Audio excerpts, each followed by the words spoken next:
सर्वप्रथम सृष्टि रचयिता भगवान वाल्मीकि जी के पवित्र चरण कमलों में अपना शीश नमन करते हुए आप सभी को जय वाल्मीकि, जय भीम। आज आदर्श प्रमुख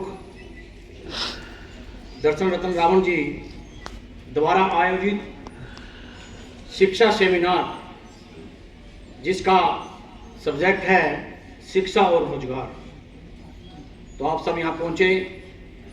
मैं आदर्श परिवार की तरफ से आपका हार्दिक अभिनंदन करता हूँ और स्वागत करता हूँ, और एक विनती करता हूँ सभी बच्चों से, जो छोटे बच्चे यहाँ पर बैठे हुए हैं और पेरेंट्स भी, आप सब अपने लिए क्लैपिंग कीजिए जोरदार। मैं आपको इतना भाग्यशाली समझता हूँ कि आप इतनी कम उम्र में, और जो पेरेंट्स आए हैं उनको भी भाग्यशाली समझता हूँ कि आप इतनी कम उम्र में और इतने कम समय में यहाँ तक पहुँच गए कि सेमिनार का जो वर्ड है आपको सुनने को मिल रहा है। लेकिन मैं आपको सच्चाई बताता हूँ कि जब मैं एमए करने आया यूनिवर्सिटी में, तब मुझे पता लगा कि सेमिनार भी कोई चीज़ होती है। बहुत से बच्चे हमारे सेमिनार, कॉन्फ्रेंस और वर्कशॉप, इनके मीनिंग नहीं जानते। 1980 के दशक में मैंने अपनी स्कूलिंग की, और उस समय वाल्मीकि समाज में बहुत से कम बच्चे थे जो गांव से पढ़ते थे। मेरे पिताजी एक साधारण सफाई कर्मचारी थे, लेकिन संस्कृत में एक बड़ा अच्छा श्लोक है, एषाम न विद्या न तपो न ज्ञानम न गुणम न शीलम न धर्मम ते मृत्यु लोके भूमि भारभूत संति मनुष्य रूपेण मृगाश्चरन्ति। अर्थात जिस व्यक्ति ने इस धरा पर जन्म लिया, अगर उसके पास शिक्षा नहीं है, उसके पास तप नहीं है, और सबसे बड़ी बात उसके पास ज्ञान नहीं है, वो व्यक्ति ठीक उसी तरह है जिस प्रकार एक मृग जंगल में घास चरता है। यहां पर शिक्षा और ज्ञान दोनों अलग अलग चीजें हैं। शिक्षा से आप सोसाइटी में एक रोजगार पा सकते हैं, एक स्टेटस पा सकते हैं, लेकिन जहां तक ज्ञान का विषय है, ज्ञान एक अथाह जिसकी खोज आज तक कोई नहीं कर पाया। गुरु नानक देव जी, संत रविदास जी, संत कबीर जी, इनके पास कोई पीएचडी की डिग्री नहीं थी। इन्होंने ज्ञान को अपनाया और आज पूरा वर्ल्ड उनको जानता है।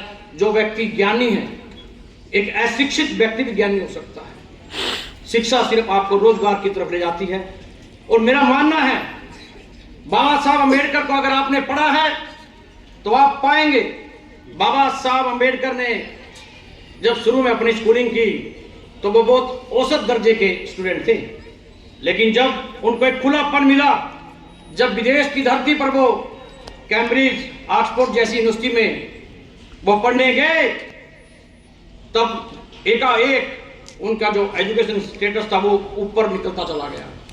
उनको एक माहौल मिला, एक एटमॉस्फेयर मिला अपनी क्वालिटी को निखारने का, और वो वहाँ के एजुकेशन सिस्टम जो बाहर का था, अब्रॉड का था, वो उसने दिया। लेकिन इंडियन सिस्टम में वो भी बहुत पीछे थे, औसत दर्जे के थे। तो आज जो इंडियन जो एजुकेशन सिस्टम है, हम बहुत से लोग यहाँ पर हर साल आते हैं।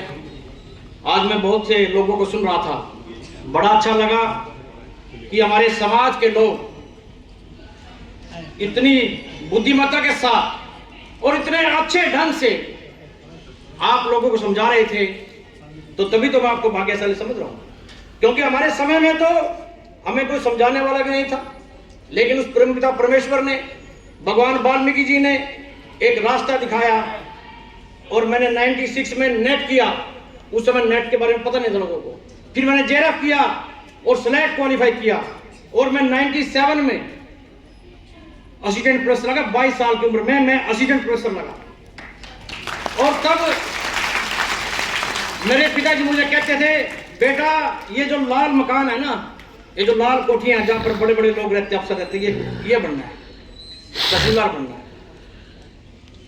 और उस परमपिता परमेश्वर के आशीर्वाद से मैं 2014 में हरियाणा लोक सेवा आयोग का 37 साल की उम्र में सदस्य बना, जहां से जजेज, एसडीएम, तहसीलदार और प्रोफेसर निकलते हैं। और आपके आशीर्वाद से मेरा 2014 से 2020 तक का कार्यकाल रहा। और आपको ये खुशी होगी कि मेरे कार्यकाल में वाल्मीकि समाज के 5 लड़के जजेज, 6 लड़के एसडीएम और अनगिनत प्रोफेसर, डॉक्टर, एसडीओ लगे। लेकिन बाबा साहब का एक स्टेटमेंट और था, वो कहते थे कि पे बैक टू सोसाइटी, कि आप अपनी जीविका कमा रहे हैं, आप अपना घर पार्ट बड़े अच्छे से चला रहे हैं, लेकिन समाज को क्या दे रहे हैं आप? तो पे बैक टू सोसाइटी, सोसाइटी को वापस करना सीखिए। आपको वाल्मीकि समाज में पैदा किया, ये आपके हाथ में तो नहीं था। अरे जब आपको खुद नहीं पता था मैं किस समाज में पैदा हूं, आपके जन्म के साथ आपका नाम वाल्मीकि पड़ा, तो उसको आप कुछ कीजिए ना, दे के जाइए।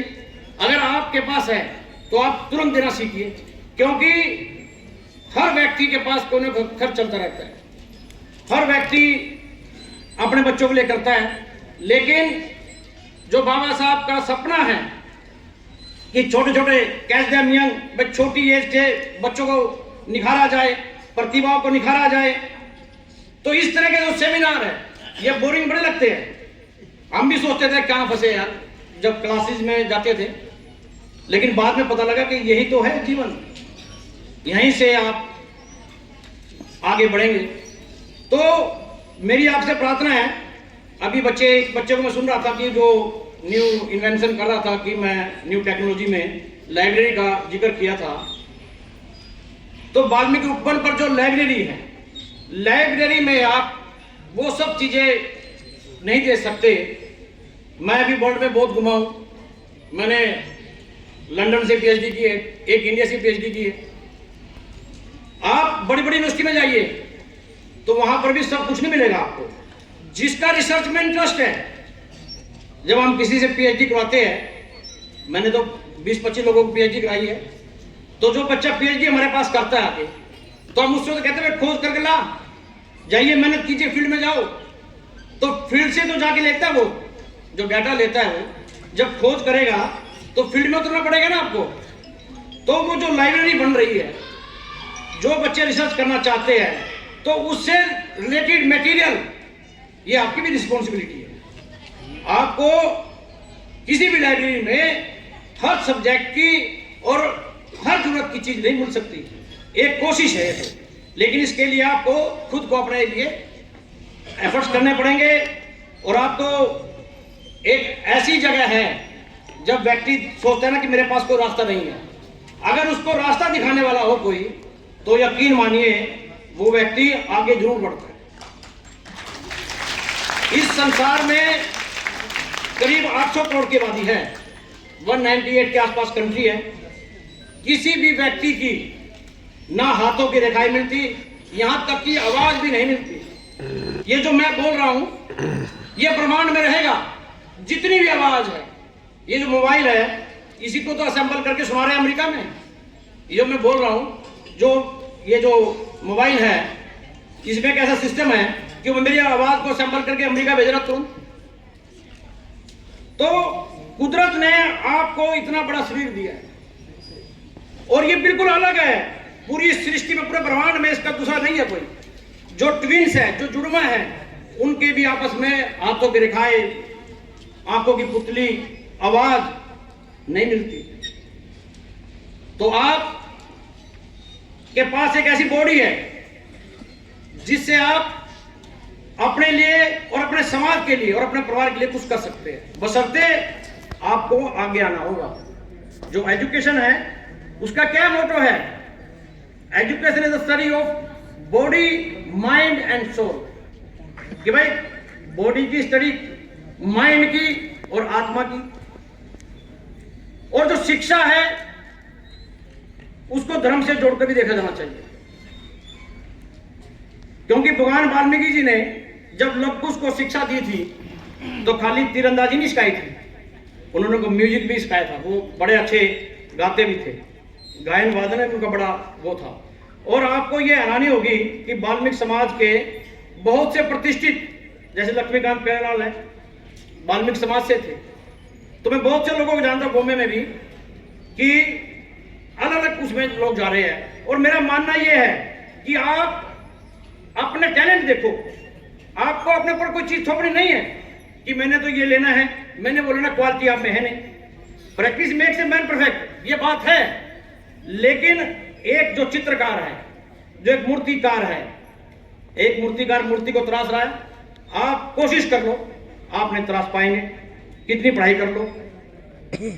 तो ठीक इसी तरह से आपकी आवाज आप प्रैक्टिस कर सकते हैं। अगर आपको गाना आते नहीं है तो आप रफी नहीं बन पाएंगे। तो उसके लिए जरूरी है कि जो टैलेंट आप में है उसमें जाइए।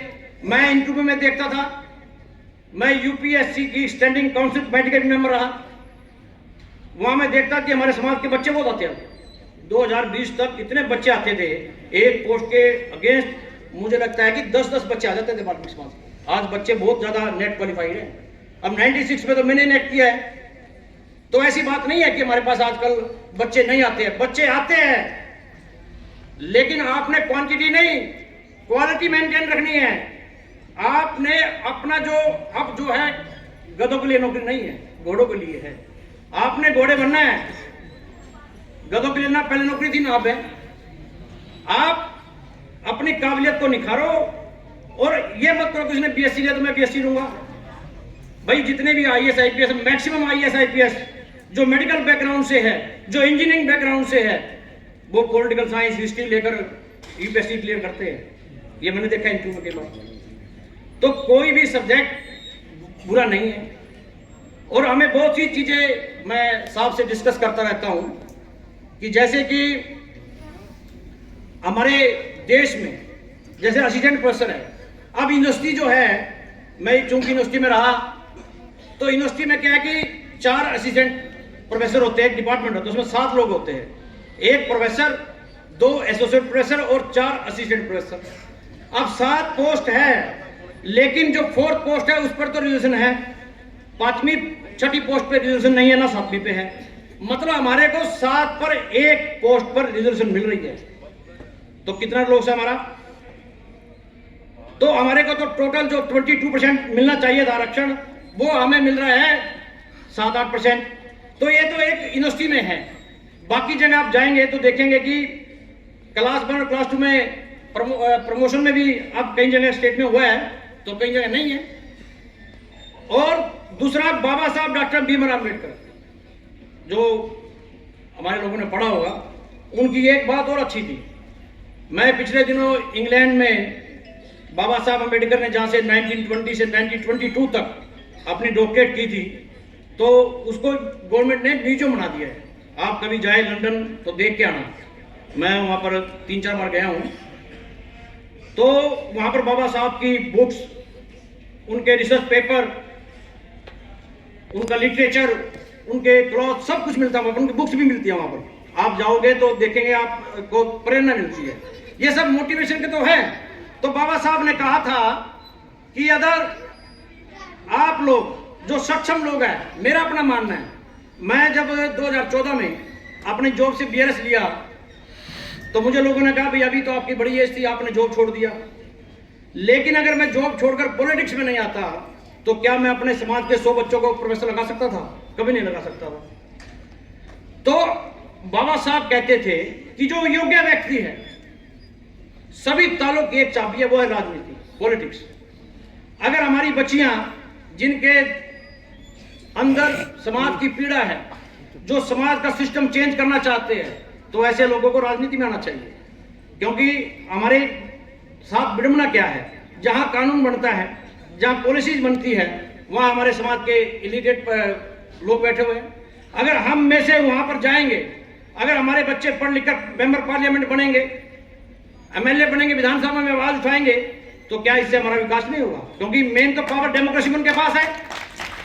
सारा सिस्टम जो है, अगर आपने बाई चांसलर लगना है तो गवर्नमेंट लगाएगी, अब मुझे मेंबर बनाया, जो कि कॉन्स्टिट्यूशनल पोस्ट थी। मैं हरियाणा में वाल्मीकि समाज का दूसरा मेंबर था, मेरे से पहले का IAS अफसर मेंबर रहे।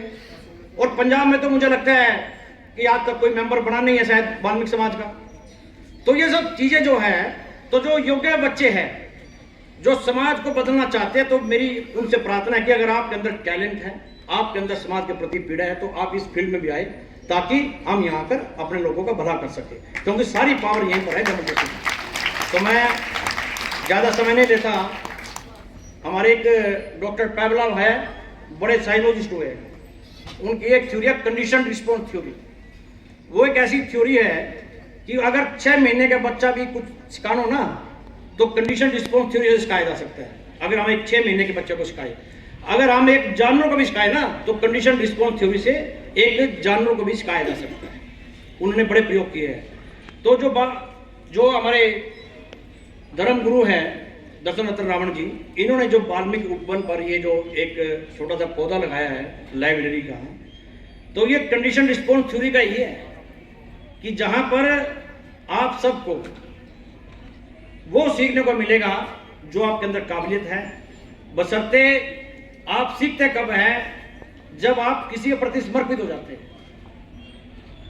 अब मैं आदर्श में जुड़ा, और मैं सिर्फ इसलिए इनसे प्रभावित हूं कि पिछले दिनों रावण साहब की तबीयत खराब थी, इनको पेन था बैक में, तो मैं देखता था, मैं कहता था देखो कितना एफर्ट्स कर रहे हैं। अभी परमात्मा इनको लंबी आयु दे, इतने खराब स्थिति में भी ये समाज की बातें करते थे, तो मेरे को टच हुआ, बड़ा मैं इनसे जुड़ा दिल से। क्योंकि मैं पॉलिटिक्स में जरूर हूं, लेकिन मेरे अंदर एक पीड़ा है, और वो पीड़ा इसलिए है कि हम अपने समाज का भला तब कर पाएंगे जब हमारे पास पावर होगी। बाबा साहब अम्बेडकर को हम आज इसलिए याद रखते हैं कि वो पॉलिटिक्स में आए। अगर वो मिनिस्टर ना बनते तो क्या उनको याद रखते? बहुत से ब्रिलियंट आदमी हमारे समाज के हैं, बहुत पढ़े पढ़े लिखे हैं, कोई याद नहीं रखता। जब आप समाज को कुछ देकर जाओगे तभी आप याद रखे जाएंगे। तो मैं ये मान सम्मान देने के लिए आप सभी का हृदय की गहराइयों से धन्यवाद करता हूं कि आपने मुझे यह मौका दिया। जय भीम, जय वाल्मीकि।